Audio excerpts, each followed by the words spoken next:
જય શ્રી રામ. આભાર. અમરેલી નગરપાલિકાના ઇલેક્શનોમાં અમરેલી જિલ્લામાં જે રીતે ભારતીય જનતા પાર્ટીનો કેસરીઓ લહેરાણો છે,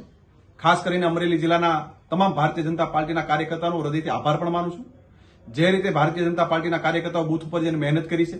દેશના યશસ્વી વડાપ્રધાન આદરણીય મોદી સાહેબ, રાજ્યના મુખ્યમંત્રી આદરણીય ભૂપેન્દ્રભાઈ પટેલ સાહેબની સરકારમાં જે રીતે વિકાસના કામો અમરેલી જિલ્લામાં થયા હતા અને થઈ રહ્યા છે, એ પ્રકારે અમરેલી જિલ્લાના મતદારોએ જે રીતે ભારતીય જનતા પાર્ટી ઉપર ભરોસો મૂકી અને દરેક જગ્યાએ નગરપાલિકામાં જે રીતનું કમળ ખીલું છે, અમરેલી શહેર હોય, લાઠી શહેર હોય, દામનગર શહેર હોય, ચલાલા શહેર હોય,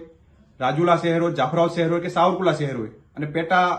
ઇલેક્શનમાં તાલુકા પંચાયત સીટ મીઠાપુર પણ હોય, આ બધી જ જગ્યાએ ભારતીય જનતા પાર્ટીનું જયારે 16 કળાએ કમળ ખીલ્યું ત્યારે હું તમામ કાર્યકર્તાઓને હૃદયપૂર્વકના અભિનંદન આપું છું અને કાર્યકર્તાઓનો આભાર માનું છું અને તમામ મતદાર ભાઈઓનો પણ આભાર માનું છું કે ભારતીય જનતા પાર્ટીનો વિકાસનું કમળ જે રીતે તમે લોકો ખીલાવ્યું છે એ બદલ